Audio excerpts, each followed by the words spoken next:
Bangla surrender. ಭಾರತದ ಮುಂದೆ ಮೊಂಡಿ ಊರಿದ ಯೂನಸ್ ಸರ್ಕಾರ ಭಾರತದ ವಿರುದ್ಧ ತೊಡೆತಟ್ಟಿದ್ದ ಬಾಂಗ್ಲಾ ಸೈಲೆಂಟ್ ಆಗಿ ಶರಣಾಗಿದ್ಯಾಕೆ? ಯುದ್ಧದ ಬಗ್ಗೆ ಮಾತಾಡ್ತಾ ಇದ್ದವರು ಈಗ ವ್ಯಾಪಾರಕ್ಕೆ ಬಂದಿದ್ಯಾಕೆ? ನಮಸ್ಕಾರ ವೀಕ್ಷಕರೇ, ಈ ಲೈನ್ಗಳನ್ನ ನೋಡಿ ನೀವು ಆಶ್ಚರ್ಯಪಟ್ಟಿರಬಹುದು. ಏನು, ಬಾಂಗ್ಲಾದೇಶ ಭಾರತಕ್ಕೆ ಸರೆಂಡರ್ ಆಗಿ ಹೋಯ್ತಾ? ಭಾರತ ಏನಾದ್ರೂ ಬಾಂಗ್ಲಾದ ಮೇಲೆ ಯುದ್ಧ ಮಾಡ್ತಾ? ಮೊಹಮ್ಮದ್ ಯೂನಸ್ನಂತಹ ನಾಯಕ ಯಾರು ಪ್ರತಿದಿನ ಭಾರತದ ವಿರುದ್ಧ ಕೆಂಡ ಕಾರ್ತಾಗಿದ್ರೋ ಅವರು ಇದ್ದಕ್ಕಿದ್ದಂತೆ ಮೊಂಡಿ ಊರಿದ್ದಾದ್ರೂ ಯಾಕೆ ಎನ್ನುವ ಪ್ರಶ್ನೆಗಳು ನಿಮ್ಮ ತಲೆಯಲ್ಲಿ ಓಡ್ತಾ ಇರಬಹುದು. ಆದರೆ ವೀಕ್ಷಕರೇ, ನಾವು ಮೊದಲಿಂದನೂ ಹೇಳ್ಕೊಂಡು ಬರ್ತಾ ಇದ್ದೀವಿ, ಯುದ್ಧ ಅಂತಂದ್ರೆ ಒಂದು ಬಂದೂಕು, ಮಿಸೈಲ್ ಅಥವಾ ಈ ಬಾಂಬ್ ಹಾಕೋದು ಮಾತ್ರ ಅಲ್ಲ. ರಕ್ತ ಹರಿಸದೆ, ಒಂದು ಗುಂಡು ಹಾರಿಸದೆ ಶತ್ರುವಿನ ಸೊಕ್ಕಡಗಿಸೋದು ಇದೆಯಲ್ಲ, ಇದನ್ನೇ ಚಾಣಕ್ಯ ನೀತಿ ಅಂತ ಕರೆಯೋದು. ಇವತ್ತು ಬಾಂಗ್ಲಾದೇಶದ ವಿಚಾರದಲ್ಲಿ ಆಗಿರೋದು ಕೂಡ ಇದೆ. ನಿನ್ನೆ ನಾವು ನಿಮಗೆ ಒಂದು ಸಣ್ಣ ಸುಳಿವನ್ನು ಕೊಟ್ಟಿದ್ವಿ. ಬಾಂಗ್ಲಾದೇಶದ ಹಂಗಾಮಿ ಸರ್ಕಾರದಲ್ಲಿ ಫೈನಾನ್ಸಿಯಲ್ ಅಡ್ವೈಸರ್ ಅರ್ಥಾತ್ ಹಣಕಾಸು ಸಲಹೆಗಾರರು ಇದ್ದಕ್ಕಿದ್ದಂಗೆ ತಲೆ ಕೆಡಿಸ್ಕೊಂಡು ಬಿಟ್ರು.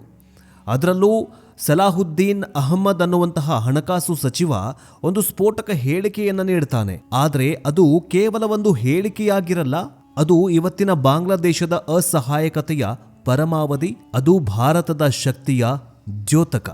ದಿನ ಬೆಳಗಾದ್ರೆ ಸಾಕು ಭಾರತದ ಕಟ್ ಮಾಡ್ತೀವಿ, ನಾರ್ತ್ ಈಸ್ಟ್ ಭಾರತದಿಂದ ಬೇರೆ ಮಾಡ್ತೀವಿ, ಬಾಂಬ್ ಹಾಕ್ತೀವಿ, ಅದು ಮಾಡ್ತೀವಿ, ಇದು ಮಾಡ್ತೀವಿ ಅಂತ ಬೊಬ್ಬೆ ಹೊಡಿತಾ ಇದ್ದ ಬಾಂಗ್ಲಾದ ಕ್ರಾಂತಿಕಾರಿಗಳು ಈಗೆಲ್ಲ ಹೋದ್ರು?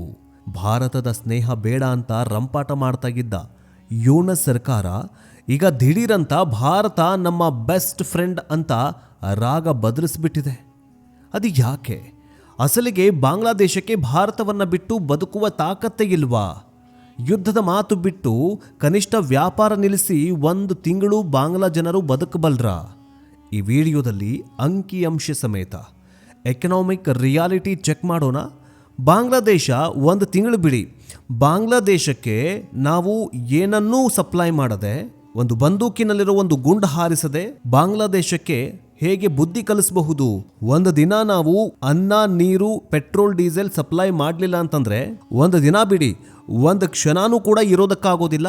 ಅದು ಹೇಗೆ ಬಾಂಗ್ಲಾದೇಶ ಪಾಪರ್ ಬಾಂಗ್ಲಾದೇಶ ಆಗಿ ಹೋಗ್ಬಿಡತ್ತೆ? ಅದು ಯಾರೋ ಕಿತ್ತೋಗಿರೋ ಪಾಕಿಸ್ತಾನಿ ಜನರ ಮಾತು ಕೇಳಿಕೊಂಡು, ಅಥವಾ ಅಲ್ಲಿನ ಈ ಮೂರ್ಖ ಪ್ರಧಾನಿ ಇದಾನಲ್ಲ ಶಹಬಾಜ್ ಶರೀಫ್, ಅವನ ಮಾತು ಕೇಳಿಕೊಂಡು ಸಿಟ್ಟಿನ ಕೈಯಲ್ಲಿ ಬುದ್ಧಿ ಕೊಟ್ಟು ಈಗ ಬಾಂಗ್ಲಾದೇಶ ಭಿಕಾರಿಯಾಗಿ ಹೋಗ್ಬಿಡ್ತಾ ಇದೆ. ನಾವು ಯಾಕಾದ್ರೂ ಈ ಭಾರತದ ತಂಟೆಗೆ ಬಂದ್ಬಿಟ್ವಪ್ಪ ಅನ್ನುವಂತಹ ಮನಸ್ಥಿತಿಗೆ ಬಂದ್ಬಿಟ್ಟಿದೆ. ಅದ್ರ ಬಗ್ಗೆ ತುಂಬಾ ಸರಳ ಭಾಷೆಯಲ್ಲಿ ನಿಮಗೆ ತಿಳಿಸುವ ಪ್ರಯತ್ನ ನಮ್ಮದಾಗಿದೆ. ಪ್ರಧಾನಿ ನರೇಂದ್ರ ಮೋದಿ ಅವರು ಒಂದು ಏರ್ ಸ್ಟ್ರೈಕ್ ಮಾಡದೆ, ಒಂದು ಬಂದೂಕಲ್ಲಿರೋ ಗುಂಡು ಹಾರಿಸದೆ ಬಾಂಗ್ಲಾದೇಶಕ್ಕೆ ಹೆಂಗ್ ಬುದ್ಧಿ ಕಲಿಸ್ಕೊಟ್ರು, ಹಂಗೆ ಪಾಕಿಸ್ತಾನಕ್ಕೂ ಇನ್ನೂ ಸೋಕ್ಕಡಗಿಲ್ಲ. ಅವ್ರಿಗೂ ಬುದ್ಧಿ ಕಲಿಸ್ಬೇಕಾ? ಕಮೆಂಟ್ ಮೂಲಕ ತಿಳಿಸಿ. ಈಗ ಬಾಂಗ್ಲಾದೇಶ ತುದಿಗಾಲಲ್ಲಿ ನಿಂತಿತ್ತಲ್ಲ, ಯುದ್ಧಕ್ಕೆ ಮಾಡ್ತೀವಿ, ಯುದ್ಧ ಮಾಡೇ ಬಿಡ್ತೀವಿ ಅಂತ, ಈಗ ಮೋದಿಯವರ ಸ್ಟ್ರಾಟಜಿ ಪ್ಲಾನ್ ವರ್ಕೌಟ್ ಆಯ್ತಾ? ಕಮೆಂಟ್ ಮೂಲಕ ತಿಳಿಸಿ. ಬನ್ನಿ ವಿಡಿಯೋವನ್ನು ಶುರು ಮಾಡೋಣ. ಮೊದಲಿಗೆ ಸಲಾಹುದ್ದೀನ್ ಅಹಮ್ಮದ್ ಅಂದರೆ ಅಲ್ಲಿನ ಎಕನಾಮಿಕ್ ಮಿನಿಸ್ಟರ್, ಅಂದರೆ ನಮ್ಮಲ್ಲಿ ಹೇಗೆ ಹಣಕಾಸು ಸಚಿವೆ ನಮ್ಮ ಭಾರತದಲ್ಲಿ ಹೇಗೆ ನಿರ್ಮಲಾ ಸೀತಾರಾಮನ್ ಇದಾರಲ್ಲ, ಹಾಗೆ ಬಾಂಗ್ಲಾದೇಶದಲ್ಲಿ ಸಲಾಹುದ್ದೀನ್ ಅಹಮ್ಮದ್ ಅಂತ ಇದ್ದಾನೆ. ಅವನು ಏನು ಹೇಳಿದ್ದಾನೆ ಅಂತ ನೋಡ್ತಾ ಹೋಗೋದಾದ್ರೆ, ಮೊಹಮ್ಮದ್ ಯೂನಸ್ ಸರ್ಕಾರದ ಹಣಕಾಸು ಸಲಹೆಗಾರ, ಅಂದರೆ ನಮ್ಮ ದೇಶದ ಹಣಕಾಸು ಸಚಿವರಾಗಿ ಏನು ನಿರ್ಮಲಾ ಸೀತಾರಾಮನ್ ಇದಾರಲ್ಲ, ಅವರ ಹುದ್ದೆಯಲ್ಲಿರುವಂತಹ, ಅಂದರೆ ಅದೇ ತೆರನಾಗಿ ಅಲ್ಲೂ ಕೂಡ ಸಲಾಹುದ್ದೀನ್ ಅಹಮ್ಮದ್ ಅನ್ನುವಂತಹ ವ್ಯಕ್ತಿ ಮಾಧ್ಯಮಗಳ ಮುಂದೆ ಬಂದು ನೇರವಾಗಿ ಒಪ್ಕೊಂಡ್ಬಿಟ್ಟಿದ್ದಾನೆ. ಆತ ಏನು ಹೇಳಿದಾನಂತಂದ್ರೆ, ಭಾರತದಂತಹ ದೊಡ್ಡ ನೆರೆಹೊರೆಯ ರಾಷ್ಟ್ರದ ಜೊತೆಗೆ ನಾವು ಸಂಬಂಧ ಕೆಡಿಸ್ಕೊಳ್ಳೋದಕ್ಕೆ ಸಾಧ್ಯವಿಲ್ಲ, ಅವರ ಜೊತೆ ಜಗಳವಾಡಿ ನಾವು ಬದುಕೋದಕ್ಕೆ ಸಾಧ್ಯ ಇಲ್ಲ ಅಂತ ಇದೇ ಹಣಕಾಸು ಸಚಿವ ಹೇಳಿದ್ದಾನೆ. ವೀಕ್ಷಕರೇ, ಈ ಮಾತು ಹೇಳ್ತಾ ಇರೋದು ಭಾರತದ ಯಾರೋ ಮಂತ್ರಿಗಳಲ್ಲ, ಬಾಂಗ್ಲಾದೇಶದ ಜವಾಬ್ದಾರಿಯುತ ಸ್ಥಾನದಲ್ಲಿರೋ ವ್ಯಕ್ತಿ. ಅಂದ್ರೆ ಇಷ್ಟು ದಿನ ಭಾರತದ ವಿರುದ್ಧ ಉಗುಳ್ತಾ ಇದ್ದ ವಿಷಯವೆಲ್ಲ ಸುಳ್ಳ? ರಿಯಾಲಿಟಿ ಈಗ ಅರ್ಥ ಆಯ್ತಾ? ಅವರು ಹೇಳಿದ್ದ 2ನೇ ಮಾತು ಇನ್ನೂ ಕೂಡ ಇಂಟ್ರೆಸ್ಟಿಂಗ್ ಆಗಿದೆ ವೀಕ್ಷಕರೇ. ನನ್ನ ಮುಖ್ಯ ಸಲಹೆಗಾರರಾದ ಮೊಹಮ್ಮದ್ ಯೂನಸ್ ಅವರು ವೈಯಕ್ತಿಕವಾಗಿ ಆಸಕ್ತಿ ವಹಿಸಿ ಭಾರತದ ಜೊತೆಗಿನ ಸಂಬಂಧವನ್ನು ಸರಿಪಡಿಸಿಕೊಳ್ಳಲು ಪ್ರಯತ್ನ ಮಾಡ್ತಾ ಇದ್ದಾರೆ ಅಂತ ಈ ಮಾತನ್ನ ಇದೇ ಹಣಕಾಸು ಸಚಿವ ಹೇಳ್ತಾನೆ. ನೋಡಿ ವಿಪರ್ಯಾಸ ಎಷ್ಟು ಕೆಟ್ಟದಾಗಿರತ್ತಂತ. ಯಾವ ಯೂನಸ್ ಶೇಖ್ ಹಸೀನಾ ಭಾರತಕ್ಕೆ ಬಂದಿದ್ದನ್ನೇ ದೊಡ್ಡ ಅಪರಾಧ ಎಂಬಂತೆ ಬಿಂಬಿಸ್ತಾ ಇದ್ನೋ, ಈಗ ಅದೇ ಯೂನಸ್ ಭಾರತದ ಸ್ನೇಹಕ್ಕಾಗಿ ಹಪಹಪಿಸ್ತಾ ಇದ್ದಾನೆ. ಅಷ್ಟೇ ಅಲ್ಲ, ನಾವು ಭಾರತದಿಂದ 50,000 ಟನ್ ಅಕ್ಕಿಯನ್ನು ಆಮದು ಮಾಡಿಕೊಳ್ತಾ ಇದ್ದೇವೆ, ನಮ್ಮ ವ್ಯಾಪಾರ ಎಂದಿನಂತೆ ಮುಂದುವರಿಯುತ್ತೆ, ಅದಕ್ಕೆ ಯಾವುದೇ ತೊಂದರೆಯಾಗುವುದಿಲ್ಲ ಅಂತ ಇದೇ ಹಣಕಾಸು ಸಚಿವ ಸಲಾಹುದ್ದೀನ್ ಅಹ್ಮದ್ ಸ್ಪಷ್ಟನೆ ಕೊಟ್ಟಿದ್ದಾರೆ. ಇದನ್ನೇ ಅಲ್ವಾ ಸರೆಂಡರ್ ಅನ್ನೋದು. ಫೆಬ್ರವರಿಯಲ್ಲಿ ಚುನಾವಣೆ ಬೇರೆ ನಡೆಸಿ ಭಾರತ ವಿರೋಧಿ ಸರ್ಕಾರ ತರ್ತೇವೆ ಅಂತ ಬೊಬ್ಬೆ ಹೊಡಿತಾ ಇದ್ದವರು ಈಗ ಭಾರತದ ಅಕ್ಕಿ ಇಲ್ಲದೆ ಊಟ ಮಾಡೋದಕ್ಕೆ ಆಗಲ್ಲ ಎನ್ನುವ ಪರಿಸ್ಥಿತಿಗೆ ಬಂದುಬಿಟ್ಟಿದ್ದಾರೆ. ಒಂದು ಹೊತ್ತು ಅನ್ನ, ಅಕ್ಕಿ ಇಲ್ಲ. ಅಲ್ಲಿನ ಕೆಲವೊಂದಿಷ್ಟು ಬಾಂಗ್ಲಾದೇಶಿ ಮುಸಲ್ಮಾನರು ಭಾರತದ ವಿರುದ್ಧ ಅಥವಾ ಹಿಂದೂಗಳ ಮೇಲೆ ದೌರ್ಜನ್ಯವನ್ನು ಬೆಸಗ್ತಾ ಇದ್ದಾರೆ. ಒಂದು ಹೊತ್ತು ಹೊಟ್ಟೆಗಿಲ್ದಿರುವಂತಹ ಭಿಕಾರಿಗಳೆಲ್ಲ ಪ್ರತಿಭಟನೆಯನ್ನ ಮಾಡ್ತಿದ್ದಾರೆ. ಒಂದೇ ಒಂದು ದಿನ, ಒಂದು ಕ್ಷಣ, ಒಂದೇ ನಿಮಿಷ ಭಾರತ ತಾನು ಆಮದು ಮಾಡ್ತಾ ಇದ್ದಂತಹ ಎಲ್ಲ ವಸ್ತುಗಳನ್ನು ಸ್ಟಾಪ್ ಮಾಡಿದ್ದರಿಂದ ಈ ಬುದ್ಧಿ ಬಂತ ಅವ್ರಿಗಂತ ಇವಾಗ ಅನಿಸ್ತಾ ಇದೆ ನಮಗೆ. ಇನ್ನು ಯೂನಸ್ ಸರ್ಕಾರದ ಯೂಟರ್ನ್ ಮತ್ತು ರಾಜಕೀಯ ಅನಿವಾರ್ಯತೆ ಹೆಂಗಿದೆ ಅಂತ ನೋಡ್ತಾ ಹೋಗೋದಾದ್ರೆ, ವೀಕ್ಷಕರೇ, ಮೊಹಮ್ಮದ್ ಯೂನಸ್ ಅಧಿಕಾರಕ್ಕೆ ಬಂದಿದ್ದು ಹೇಗೆ ಅಂತ ನಿಮಗೆಲ್ಲ ಗೊತ್ತಾಗಿದೆ. ಆತ ಅಲ್ಲಿನ ಮೂಲಭೂತವಾದಿ ವಿದ್ಯಾರ್ಥಿಗಳು ಮತ್ತು ಹೋರಾಟಗಾರರ ಕೈಗೊಂಬೆಯಾಗಿ ಹೋಗ್ಬಿಟ್ಟಿದ್ದಾನೆ. ಆ ಹೋರಾಟಗಾರರಿಗೆ ರಾಜಕೀಯ ಅನುಭವ ಇಲ್ಲ, ವಿದೇಶಾಂಗ ನೀತಿಯ ಗಂಧ ಗಾಳಿ ಗೊತ್ತಿಲ್ಲ. ಅವರಿಗೆ ಗೊತ್ತಿರೋದು ಕೇವಲ ಭಾರತ ದ್ವೇಷ, ಮತಾಂಧತೆ. ತನ್ನ ದೇಶದಲ್ಲೇ ಒಂದು ಪ್ರತಿಭಟನೆ ಮಾಡಬೇಕು ಅಂತಂದ್ರೂ ಕೂಡ ಅಟ್ಲೀಸ್ಟ್ ಒಂದು ಸ್ವಲ್ಪ ಕಾಮನ್ ಸೆನ್ಸ್ ಬೇಕು. ಅದರಲ್ಲೂ ಬೇರೆ ದೇಶ ಅಥವಾ ಬೇರೆ ಧರ್ಮದವರ ವಿರುದ್ಧವಾಗಿ ಪ್ರೊಟೆಸ್ಟ್ ಮಾಡಿದಂತಹ ಇದೇ ಹೋರಾಟಗಾರರಿಗೆ ತಲೆಯಲ್ಲಿ ಬುದ್ಧಿ ಇರಲಿಲ್ಲ, ಬರೀ ಲದ್ದಿಗಿತ್ತು. ಅಂಥವ್ರನ್ನ ಇಟ್ಟುಕೊಂಡು ಯೂನಸ್ ಸರ್ಕಾರ ಫಾರ್ಮ್ ಮಾಡ್ತು. ಈಗ ಬುದ್ಧಿ ಭೇಟಿಯಾಗಿದೆ. ಆರಂಭದಲ್ಲಿ ಯೂನಸ್ ಕೂಡ ಅವರ ತಾಳಕ್ಕೆ ತಕ್ಕಂತೆ ಕುಣಿತಾಗಿದ್ದ, ಭಾರತದ ವಿರುದ್ಧ ಹೇಳಿಕೆ ಕೊಡ್ತಾಗಿದ್ದ, ಹಿಂದೂಗಳ ಮೇಲೆ ದೌರ್ಜನ್ಯ ನಡೆದಾಗ ಮೌನವಾಗಿದ್ದ. ಆದರೆ ಯಾವಾಗ ಕುರ್ಚಿ ಮೇಲೆ ಕೂತು ಆಡಳಿತ ನಡೆಸೋ ಜವಾಬ್ದಾರಿ ಬಂತೋ ಆಗ ಅವನಿಗೆ ರಿಯಾಲಿಟಿ ಅರಿವಿಗೆ ಬಂದಿದೆ. ರಾಜಕೀಯ ಭಾಷಣಕ್ಕೂ ದೇಶ ನಡೆಸೋದಕ್ಕೂ ಅಜಗಜಾಂತರ ವ್ಯತ್ಯಾಸ ಇದೆ ವೀಕ್ಷಕರೇ. ಭಾರತ ಮತ್ತು ಚೀನಾ ಉದಾಹರಣೆಯನ್ನಾಗಿ ತೆಗೆದುಕೊಳ್ಳಿ. ಗಲ್ವಾನ್ ಸಂಘರ್ಷದ ನಂತರ ಭಾರತದಲ್ಲಿ ಚೀನಾ ವಿರುದ್ಧ ಆಕ್ರೋಶವಿತ್ತು, ಬಾಯ್ಕಾಟ್ ಅಭಿಯಾನ ನಡೆಸಲಾಯಿತು. ಆದರೆ ವಾಸ್ತವ ಏನು? ಇಂದಿಗೂ ಕೂಡ ಚೀನಾ ಭಾರತದ ಅತಿದೊಡ್ಡ ಟ್ರೆಂಡಿಂಗ್ ಪಾರ್ಟ್ನರ್. $100 ಬಿಲಿಯನ್ ವ್ಯಾಪಾರ ನಡೆಸ್ತಾ ಇದೆ. ಯಾಕಂದರೆ ಎಕನಾಮಿಕ್ ಎಮೋಷನ್ ಮೇಲೆ ನಡೆಯಲ್ಲ, ಅದು ಅಗತ್ಯತೆಗಳ ಮೇಲೆ ನಡೆಯುತ್ತೆ. ಭಾರತಕ್ಕಾದರೂ ಚೀನಾಕ್ಕೆ ವಿಪರ್ಯಾಸ ಮಾರ್ಗಗಳು ಹುಡುಕುವ ಶಕ್ತಿ ಇದೆ. ಆದರೆ ಬಾಂಗ್ಲಾದೇಶದ ಕತೆ ಹಾಗಲ್ಲ. ಅದು 3 ಕಡೆ ಭಾರತದಿಂದಲೇ ಸುತ್ತುವರೆದುಕೊಂಡ್ಬಿಟ್ಟಿದೆ. ಭೌಗೋಳಿಕವಾಗಿ ಬಾಂಗ್ಲಾದೇಶ ಭಾರತದ ಕಂಕುಳದಲ್ಲಿರುವ ಕೂಸು. ತಾಯಿ ಮಗುವಿಗೆ ಹಾಲು ಕೊಡದಿದ್ರೆ ಮಗು ಬದುಕುತ್ತಾ? ಹಾಗೆಯೇ ಭಾರತ ಬಾರ್ಡರ್ ಬ್ಲಾಕ್ ಮಾಡಿದ್ರೆ ಬಾಂಗ್ಲಾದೇಶ ಉಸಿರಾಡೋದಕ್ಕೂ ಕೂಡ ಪರದಾಡಬೇಕಾಗತ್ತೆ. ಇದು ಯೂನಸ್ ಸರ್ಕಾರಕ್ಕೆ ತಡವಾಗಿ ಅರ್ಥವಾಗಿ ಹೋಗ್ಬಿಟ್ಟಿದೆ. ಇನ್ನು ಅಂಕಿಅಂಶಗಳ ಸತ್ಯಾಸತ್ಯತೆಯನ್ನು ಒಂಚೂರು ನೋಡ್ತಾ ಹೋಗೋದಾದರೆ, ಶೇಖ್ ಹಸೀನಾ ಸರ್ಕಾರದಲ್ಲಿದ್ದಾಗ ಅಂದರೆ 2023-24 ಸಾಲಿನಲ್ಲಿ ಭಾರತ ಮತ್ತು ಬಾಂಗ್ಲಾದೇಶದ ನಡುವಿನ ವ್ಯಾಪಾರ ಬರೋಬ್ಬರಿ $14.1 ಬಿಲಿಯನ್ ಇತ್ತು. ಇದರಲ್ಲಿ ಭಾರತ ಎಕ್ಸ್ಪೋರ್ಟ್ ಅಂದರೆ ರಫ್ತು ಮಾಡಿದ್ದು ಎಷ್ಟು ಗೊತ್ತಾ? ಬರೀ $11 ಬಿಲಿಯನ್. ಬಾಂಗ್ಲಾದೇಶದಿಂದ ಭಾರತಕ್ಕೆ ಬಂದಿದ್ದು ಅಂದರೆ ಇಂಪೋರ್ಟ್ ಮಾಡಿಕೊಂಡಿದ್ದು ಎಷ್ಟಂತಂದರೆ ಕೇವಲ $3 ಬಿಲಿಯನ್. ಅಂದರೆ ಇಲ್ಲಿ ಭಾರತಕ್ಕೆ $9.2 ಬಿಲಿಯನ್ ಲಾಭ ಆಗತ್ತೆ. ಯಾಕಂತಂದರೆ ನಾವು ರಫ್ತು ಮಾಡಿದ್ದೀವಿ. ಒಂದು ಬಟ್ಟೆ, ಉಣ್ಣೆ, ಈ ಹತ್ತಿ ಎಲ್ಲ ನಾವೆಲ್ಲ ಏನು ಮಾಡ್ತೀವಿ ಅಂದರೆ ಬಾಂಗ್ಲಾದೇಶಕ್ಕೆ ರಫ್ತು ಮಾಡ್ತೀವಿ. ಈಗ ಬಾಂಗ್ಲಾದೇಶ ಯಾಕೆ ಪಾಪರಾಯಿತು? ಯಾಕೆ 2024ರಲ್ಲಿ ಈ ಯೂನಸ್ ಸರ್ಕಾರ ಬಂದಾಗ ಏನು ಚಿನ್ನದ ರೋಡ್ಗಳನ್ನು ಹಾಕದ್ನಾ? ಇಲ್ಲ. ಎಷ್ಟು ಸೋಂಬೇರಿಗಳಂತಂದರೆ ಆ ದೇಶದಲ್ಲಿ ಈ ಬಟನ್ ಹೊಲಿಯೋದಕ್ಕೆ ಸೂಜಿ ಬೇಕಲ್ಲ, ಆ ಸೂಜಿಯನ್ನು ಕೂಡ ಅವರು ಪ್ರೊಡಕ್ಷನ್ ಮಾಡ್ಕೊಳ್ಳಲ್ಲ. ಅಂದರೆ ಅದನ್ನು ಕೂಡ ಅವರು ತಯಾರು ಮಾಡ್ಕೊಳ್ಳಲ್ಲ. ಒಂದು ಸೂಜಿ ಬೇಕಂತಂದ್ರೂ ಭಾರತದ ಮೇಲೆಗೆ ಡಿಪೆಂಡ್ ಆಗಿದ್ದಾರೆ. ಒಂದು ಸೂಜಿ ಬೇಕಂತಂದ್ರೂ ಭಾರತನೇ ಎಕ್ಸ್ಪೋರ್ಟ್ ಮಾಡಬೇಕು, ಭಾರತನೇ ಕೊಡಬೇಕು ಬಾಂಗ್ಲಾದೇಶ ಅವ್ರಿಗೆ. ಸೊ ಇಷ್ಟರ ಮಟ್ಟಿಗೆ ಅವರು ಸೋಂಬೇರಿಗಳು. ಆದ್ದರಿಂದ ಇಲ್ಲಿ ಭಾರತ ಅನೇಕ ವಸ್ತುಗಳನ್ನು ಬಾಂಗ್ಲಾದೇಶಕ್ಕೆ ಕೊಟ್ಟು ಪ್ರತಿ ಅಂದರೆ 2023-24ರಲ್ಲಿ $9.2 ಬಿಲಿಯನ್ ಲಾಭ ಮಾಡಿಕೊಂಡಿದೆ. ಇನ್ನು ಬಾಂಗ್ಲಾದೇಶದಿಂದನೂ ಕೂಡ ಬರುತ್ತೆ, ಕೆಲವೊಂದಿಷ್ಟು ವಸ್ತುಗಳು ಬರ್ತವೆ. ಎಷ್ಟು ಬೆಲೆಯಲ್ಲಿ? ಬರೀ $3 ಬಿಲಿಯನ್ ಮಾತ್ರ ಬರ್ತಾ ಇದೆ. ಈಗ ಯೂನಸ್ ಕಾಲಕ್ಕೆ ಬರೋಣ. ಯಾಕಂತಂದರೆ ಇದು ತುಂಬ ಇಂಪಾರ್ಟೆಂಟ್ ಆಗುತ್ತೆ. 2024 ಮತ್ತು 25 ಹಣಕಾಸು ವರ್ಷದ ಡೇಟಾ ನೋಡಿದ್ರೆ ನಿಮಗೆ ಶಾಕ್ ಆಗೋದು ಪಕ್ಕ. ಭಾರತ ದ್ವೇಷಿ ಸರ್ಕಾರ ಬಂದರೂ ವ್ಯಾಪಾರ ಕುಸಿತ ಇಲ್ಲ. ಈ ಅವಧಿಯಲ್ಲಿ $13 ಬಿಲಿಯನ್ ವ್ಯಾಪಾರ ನಡೆದಿದೆ. ಒಟ್ಟಾರೆ ವ್ಯಾಪಾರದಲ್ಲಿ $600 ಮಿಲಿಯನ್ ಕಡಿಮೆಯಾಗಿದೆ. ಆದರೆ ಇಲ್ಲಿ ಗಮನಿಸಬೇಕಾದ ಸೂಕ್ಷ್ಮ ವಿಚಾರ ಒಂದಿದೆ. ಈ ವರ್ಷ ಭಾರತ ಬಾಂಗ್ಲಾದೇಶಕ್ಕೆ ಮಾಡಿದ ರಫ್ತು ಎಷ್ಟಿದೆ ಗೊತ್ತಾ? $11.46 ಬಿಲಿಯನ್. ಮೊದಲೆಷ್ಟಿತ್ತು? 9.2 ಬಿಲಿಯನ್, ಅಂದರೆ 2-3 ಹೆಚ್ಚಾಗಿದೆ. ಶೇಖ್ ಹಸೀನಾ ಕಾಲಕ್ಕಿಂತಲೂ ಜಾಸ್ತಿ ಸರಕುಗಳನ್ನು ಯುಎಸ್ ಸರ್ಕಾರ ಭಾರತದಿಂದ ಖರೀದಿ ಮಾಡಿದೆ. ಸುಮಾರು $460 ಮಿಲಿಯನ್ ಹೆಚ್ಚು ವ್ಯಾಪಾರ ನಡೆದಿದೆ. ಇಲ್ಲಿ ಬಡದಾಡ್ಕೊಂಡು ಸಾಯ್ತಾ ಇರೋದು ಯಾರು? ಜನಸಾಮಾನ್ಯರು. ಇಲ್ಲಿ ದೊಡ್ಡವರೆಲ್ಲ ವ್ಯಾಪಾರ ಮಾಡಿಕೊಂಡು ಆರಾಮಾಗೇ ಇದ್ದಾರೆ.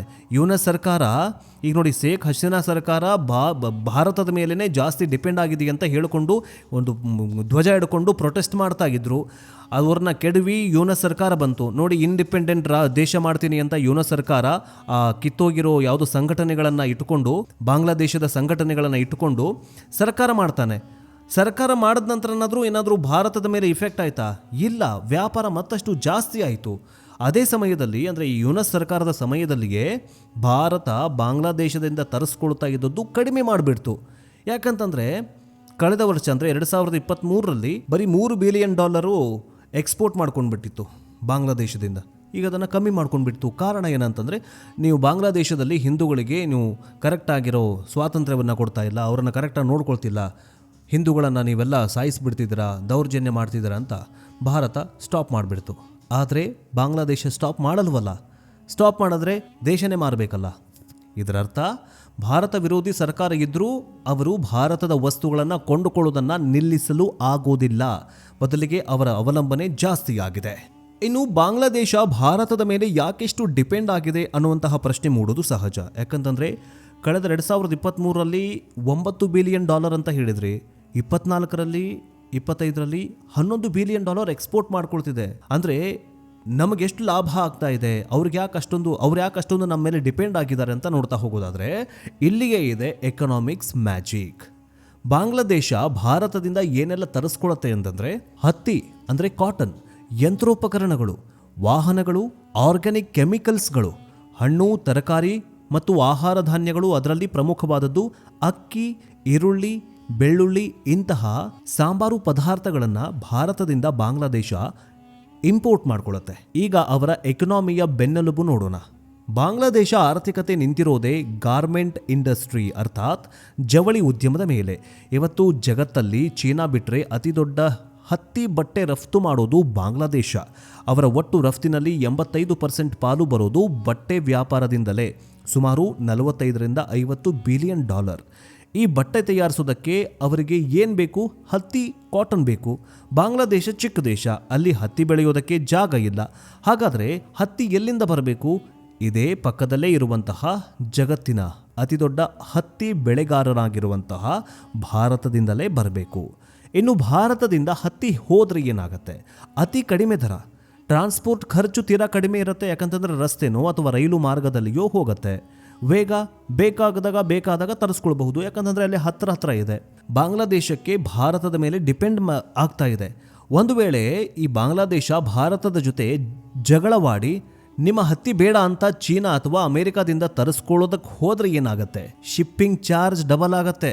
ಬರುವಷ್ಟರಲ್ಲಿ ಸಮಯ ವ್ಯರ್ಥವಾಗಿ ಹೋಗ್ಬಿಡತ್ತೆ. ಯಾಕಂತಂದರೆ ಅಮೆರಿಕಾದಿಂದನೋ ಅಲ್ಲಿಂದ ತರಿಸ್ಕೊಳ್ಬೇಕಲ್ಲ, ಎಷ್ಟು ಚಾರ್ಜ್ ಆಗುತ್ತೆ, ಅಲ್ಲಿಂದ ಬಾಡಿಗೆ ಎಷ್ಟಾಗತ್ತೆ, ಬರೋದಕ್ಕೆ ಲೇಟ್ ಆಗುತ್ತೆ.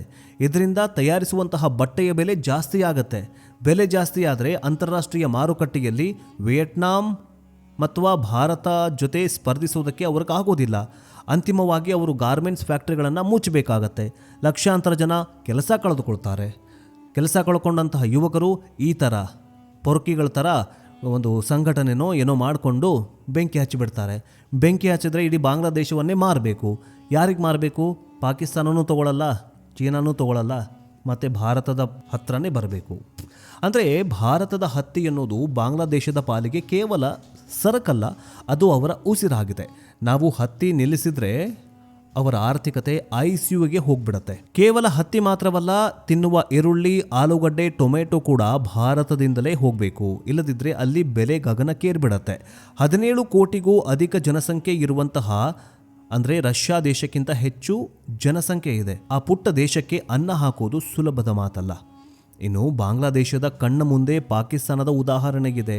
ಪಾಕಿಸ್ತಾನ ಯಾವಾಗ ಕಾಶ್ಮೀರದ ವಿಷಯ ಅಂದರೆ ಆರ್ಟಿಕಲ್ 370 ಇಟ್ಟುಕೊಂಡು ಭಾರತದ ಜೊತೆಗಿನ ವ್ಯಾಪಾರವನ್ನ ಬ್ಯಾನ್ ಮಾಡ್ತೋ, ಅಂದಿನಿಂದ ಅವರ ಪತನ ಶುರುವಾಯಿತು. ಇವತ್ತು ಪಾಕಿಸ್ತಾನದಲ್ಲಿ ಗೋಧಿ ಹಿಟ್ಟಿಗಾಗಿ ಜನ ರಸ್ತೆಯಲ್ಲಿ ಹೊಡೆದಾಡ್ಕೊಳ್ತಿದ್ದಾರೆ. 1 kg ಈರುಳ್ಳಿಗೆ 300ರಿಂದ 400 ರೂಪಾಯಿ ಕೊಡಬೇಕಾಗಿದೆ. 1 ಲೀಟರ್ ಹಾಲು ಕೂಡ 500-600 ರೂಪಾಯಿ ಇದೆ. ಯಾಕೆ? ಪಕ್ಕದ ಮನೆಯಲ್ಲಿ ಅಗ್ಗವಾಗಿ ಸಿಗುವ ವಸ್ತುವನ್ನು ಬಿಟ್ಟು ಪ್ರತಿಷ್ಠೆಗಾಗಿ ದೂರದಿಂದ ತರಿಸ್ಕೊಳ್ಳೋದಕ್ಕೆ ಹೋದರೆ ಹೀಗೆ ಆಗೋದು. ಪಾಕಿಸ್ತಾನದ ಆರ್ಥಿಕತೆ ಇಂದು ಪಾತಾಳಕ್ಕೆ ಕುಸಿಯೋದಕ್ಕೆ ಕಾರಣನೇ ಇದೆ ಆಗಿ ಹೋಗ್ಬಿಟ್ಟಿದೆ.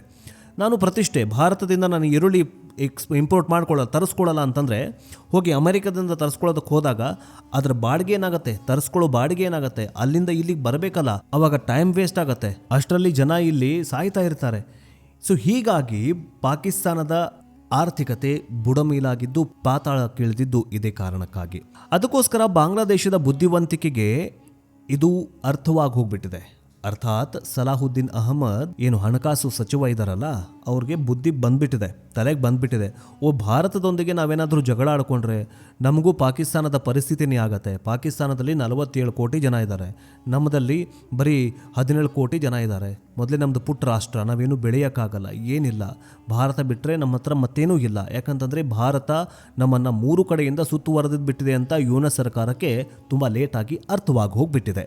ನಾವು ಭಾರತದ ಜೊತೆ ಜಗಳ ಆಡಿದರೆ ನಾವು ಇನ್ನೊಂದು ಪಾಕಿಸ್ತಾನವಾಗೋದು ಹಾಗೆ ಆಗತ್ತೆ ಅಂತ ಭಯ ಶುರುವಾಗಿ ಹೋಗ್ಬಿಟ್ಟಿದೆ. ಅದಕ್ಕೆ ಈಗ ಭಾರತದ ಮುಂದೆ ಯುಎನ್ ಸರ್ಕಾರ ಬಾಂಗ್ಲಾದೇಶ ಶರಣಾಗಿ ಹೋಗ್ಬಿಟ್ಟಿದೆ. ಇನ್ನೊಂದು ಏನು ವಿಷಯ ಅಂತಂದರೆ, ಈ ಬಾಂಗ್ಲಾದೇಶಕ್ಕೆ ಪೆಟ್ರೋಲು, ಡೀಸೆಲ್ಲು ಅಥವಾ ಈ ಕಚ್ಚಾ ತೈಲಗಳೆಲ್ಲವೂ ಕೂಡ ಸಪ್ಲೈ ಮಾಡೋದು ಭಾರತ. ಅರ್ಥಾತ್ ಭಾರತದಿಂದಲೇ ಈ ಬಾಂಗ್ಲಾದೇಶಕ್ಕೆ ಸಪ್ಲೈ ಆಗತ್ತೆ. ಅದು ಹೆಂಗಂತಂದರೆ, ಬೇ ಆಫ್ ಬಾಂಗ್ಲಾ ಅಂದರೆ ಬಂಗಾಳ ಕೊಲ್ಲಿಯಿಂದ ಸಮುದ್ರದಿಂದಲೇ ಈ ಪೆಟ್ರೋಲ್ ಡೀಸೆಲ್ ಹೊತ್ತುಕೊಂಡು ಹಡಗುಗಳು ಬರ್ತಾವೆ. ಬೇ ಆಫ್ ಬೆಂಗಾಲ್ ಅಂದರೆ ಬಂಗಾಳ ಕೊಲ್ಲಿಗೆ ನಮ್ಮ ಸುಪರ್ದಿಗೆಲಿದೆ. ಅಂದರೆ ಭಾರತ ಪೆಟ್ರೋಲ್ ಡೀಸೆಲನ್ನು ಹೊತ್ತುಕೊಂಡು ಬರುವಂತಹ ಹಡಗುಗಳನ್ನು ಭಾರತದ ಸೈನಿಕರೇ ಬಿಡಬೇಕು. ಸಪೋಸ್ ಏನಾದರೂ 1 ನಿಮಿಷ ಆ ಹಡಗನ್ನು ಸ್ಟಾಪ್ ಮಾಡಿಬಿಟ್ರೆ, ಪೆಟ್ರೋಲ್ ಡೀಸೆಲ್ 1 ನಿಮಿಷ ಸ್ಟಾಪ್ ಮಾಡಿಬಿಟ್ರೆ ಬಾಂಗ್ಲಾದೇಶ ಹೊತ್ತಿ ಉರಿದು ಹೋಗ್ಬಿಡತ್ತೆ. ಅದಕ್ಕೆ ಸಂಘಟನೆಗಳಿಗೆ ಪೆಟ್ರೋಲ್ ಹಚ್ಚಿ ಬೆಂಕಿ ಹಚ್ತಿದ್ರಲ್ಲ, ಆ ಹಿಂದೂ ಯುವಕನಿಗೆ ಬೆಂಕಿ ಹಚ್ಚಿದ್ರಲ್ಲ, ಆ ಬೆಂಕಿ ಹಚ್ಚಿ ಸುಡೋಕ್ಕೂ ಕೂಡ ಅವ್ರಿಗೆ ಪೆಟ್ರೋಲ್ ಸಿಗೋದಿಲ್ಲ. ಎಲ್ಲವೂ ಕೂಡ ಸ್ಟಾಪ್ ಆಗಿ ಹೋಗ್ಬಿಡತ್ತೆ. ಇಷ್ಟು ಡಿಪೆಂಡ್ ಆಗಿದೆ ಬಾಂಗ್ಲಾದೇಶ. ಆದರೂ ಕೂಡ ಸೊಕ್ಕಡಗುತ್ತಾಗಿಲ್ಲ. ಪ್ರಧಾನಿ ನರೇಂದ್ರ ಮೋದಿಯವರು ನೋಡಿ, 1 ಗುಂಡು ಹಾರಿಸಲಿಲ್ಲ, 1 ಬಾಂಬ್ ಸಿಡಿಸಲಿಲ್ಲ, 1 ಮಾತಾಡಲಿಲ್ಲ. ಬರೀ 1 ನಿಮಿಷದಲ್ಲಿ ಬಾಂಗ್ಲಾದೇಶದ ಸೊಕ್ಕಡಗಿಸಿದ್ದಾರೆ. ಇನ್ನು ವೀಕ್ಷಕರೇ, ಇದನ್ನೆಲ್ಲ ಗಮನಿಸಿದರೆ ಒಂದು ವಿಷಯ ಸ್ಪಷ್ಟವಾಗುತ್ತೆ.